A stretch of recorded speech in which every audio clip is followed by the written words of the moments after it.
Hi friends, வணக்கம். Welcome to our channel. இன்னைக்கு Deepavali special கார பூந்தி எப்படி செய்கிறதுன்னு பார்க்கலாம். இந்த ஸ்நாக்ஸு ரொம்ப டேஸ்டியாக இருக்கும். ஒரு 10 நிமிஷத்தில் செஞ்சு கொடுத்துடலாம். ரொம்ப ஈஸியாக செய்யக்கூடிய கார பூந்தி எப்படி செய்கிறதுன்னு வாங்க வீடியோக்குள்ளே போய் பார்க்கலாம். நல்லா மாவு கலக்கிறதுக்கு ஒரு பாத்திரம் எடுத்து அது மேலே ஜல்லடை வச்சுருக்கேன். அது கூட 2 கப் அளவுக்கு கடலை மாவு சேர்த்துக்கிறேன். இப்போ இந்த மாவை நல்லா நம்ம சலிச்சு எடுத்துக்கலாம். இந்த மாதிரி சலிச்சிட்டு அப்புறம் நீங்கள் மாவில் தண்ணி ஊற்றி கரைச்சிக்கோங்க. இப்போ இந்த சலித்த மாவு கூட நான் 3 டேபிள் ஸ்பூன் அளவுக்கு அரிசி மாவு சேர்த்துக்கிறேன். இப்போ ஒரு 2 பிஞ்ச் அளவுக்கு பேக்கிங் சோடா சேர்த்துக்கிறேன். பேக்கிங் சோடா ரொம்ப கூடுதலாக சேர்த்தக்கூடாது, 2 பிஞ்ச் அளவுக்கு போதும். நல்லா கொஞ்சம் முத்து முத்தாக வரும், அதுக்கு தான் அது சேர்க்குறது. இப்போ இதை நல்லா ஒரு கலந்து விட்டுட்டு இது கூட தண்ணி ஊற்றி நல்லா இந்த மாவை கட்டி இல்லாமல் கரைச்சி எடுத்துக்கலாம். ரொம்ப கூடுதலாக தண்ணி ஊற்றிடாதீங்க, கொஞ்சம் கொஞ்சமாக தண்ணி ஊற்றி மாவை நல்லா கரைச்சி எடுத்துக்கோங்க. இந்த மாதிரி கொஞ்சம் கொஞ்சமாக தண்ணி ஊற்றி நல்லா மிக்ஸ் பண்ணி கரைச்சி எடுத்துக்கலாம். ரொம்ப தண்ணியாகவும் இருக்கக்கூடாது, ரொம்ப கட்டியாகவும் இருக்கக்கூடாது.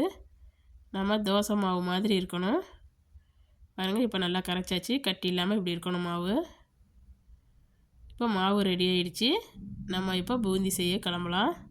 இப்போ ஒரு கடாயில் எண்ணெய் ஊற்றிருக்கேன். எண்ணெய் சூடானதுக்கு பிறகு உங்கள்கிட்ட பூந்தி கரண்டி இருந்துச்சுன்னா அதை யூஸ் பண்ணிடுங்க. இல்லாட்டினா இந்த மாதிரி அரிக்கரண்டி வச்சுட்டு இதில் ஒரு 2 கரண்டி அளவுக்கு கொஞ்சம் கொஞ்சமாக மாவு ஊற்றி இந்த மாதிரி தேய்ச்சிங்கன்னா முத்து முத்தாக விழுகும். பாருங்கள், இந்த மாதிரி நீங்கள் பூந்தி கரண்டியில் செய்யும்போது நல்லா பர்ஃபெக்டாக அந்த முத்து முத்தாக விழுவும். இதில் செய்யும்போது கொஞ்சம் வித்தியாசப்படும், அவ்வளோதான் வித்தியாசம். இல்லாத பட்சத்தில் இந்த கரண்டிலேயே நீங்கள் யூஸ் பண்ணி நல்லாவே செய்யலாம். பாருங்கள் எவ்வளோ சூப்பராக இருக்குதுன்னு. நல்லா முத்து முத்தாக சூப்பராக வந்திருக்குது. இதே மாதிரி நல்லா 2 பக்கமும் பரட்டி கொடுத்து நல்லா வேக வச்சு எடுத்துக்கோங்க.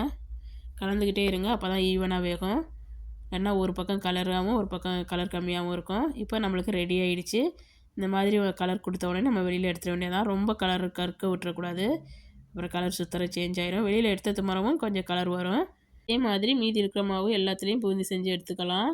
இப்போ வேர்க்கடலையை பொரித்து எடுத்துக்கலாம். ஒரு 1/4 கப் அளவுக்கு வேர்க்கடலை எடுத்து நல்லா இந்த மாதிரி ஜல்லடை கரண்டியை வச்சு நம்ம பொரிக்கும்போது நம்ம எடுக்கிறதுக்கு ரொம்ப ஈஸியாக இருக்கும். இந்த மாதிரி நல்லா பொரிச்சு எடுத்துங்க. இப்போ இது ரெடி ஆகிடுச்சு. இப்போ இதை தனியாக கொட்டி வச்சிடலாம். 1/4 கப் அளவுக்கு பொட்டுக்கடலை எடுத்திருக்கேன். இப்போ இதையும் நம்ம நல்லா இந்த எண்ணெயிலே பொரித்து எடுத்துக்கலாம். இந்த மாதிரி நீங்கள் கரண்டி வச்சு ஜல்லடை கரண்டியை வச்சு பொரிச்சிங்கன்னா ரொம்ப ஈஸியாக இருக்கும் வெளியில் எடுக்கிறதுக்கு. இப்போ ஒரு 2 டேபிள் ஸ்பூன் அளவுக்கு முந்திரி சேர்த்துருக்கேன். உங்களுக்கு தேவையான அளவுக்கு கூட குறைச்சி கடலை எல்லாமே எடுத்துக்கலாம், உங்கள் விருப்பம்தான். நல்லா ஒரு 10 பல் பூண்டை தோலோடு நச்சிட்டு அப்படியே போட்டு நல்லா பொரிச்சுக்குங்க. தோலை எடுக்க வேணாம், அப்போ நல்லா ஒரு வாசனை கொடுக்கும். நல்லா பொரித்து எடுத்துடுங்க இந்த மாதிரி. இப்போ கருவேப்பிலையும் இதே மாதிரி பொரித்து எடுத்துக்கலாம். அடுப்பை ஆஃப் பண்ணிவிட்டு கருவேப்பிலையை பொரித்து எடுத்துக்கோங்க. இப்போ எல்லாத்தையும் பொரித்து எடுத்தாச்சு. இப்போ நம்ம பொரித்து வச்சுருக்க பூந்தி கூட தேவையான அளவுக்கு உப்பு சேர்த்துக்கலாம். உப்பு ரொம்ப கூடுதலாக சேர்த்துடாதீங்க, பத்தாட்டினா கூட பின்னாடி சேர்த்துக்கலாம். இப்போ ஒரு 1/2 டேபிள் ஸ்பூன் அளவுக்கு மிளகாய் தூள் சேர்த்துருக்கேன். உங்கள் காரத்துக்கு ஏற்ப மிளகாய் தூள் கூட குறைச்சி சேர்த்துக்குங்க. குழந்தைங்கள்லாம் சாப்பிட்ற மாதிரி இருந்துச்சுன்னா கொஞ்சம் குறைச்சே சேர்த்துக்குங்க. இப்போ வேறு ஒரு பாத்திரத்துக்கு மாற்றிக்கிறேன், இது சின்ன பாத்திரமாக இருக்குது. இப்போ இது கூட நம்ம வறுத்து வச்சுருக்கிற ஐட்டங்களெல்லாம் சேர்த்து நல்லா மிக்ஸ் பண்ணிவிடுங்க.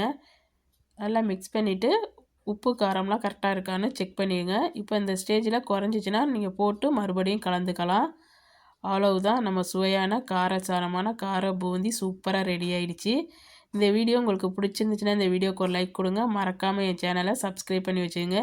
இதே மாதிரி ரொம்ப ஈஸியாக செய்யக்கூடிய ஸ்நாக்ஸு அப்புறம் ஸ்வீட்ஸ் எல்லாம் நம்ம சேனலில் போட்டிருக்கேன். நான் டிஸ்கிரிப்ஷனில் லிங்க் தந்திருக்கேன், தேவைப்பட்டால் பார்த்துக்குங்க.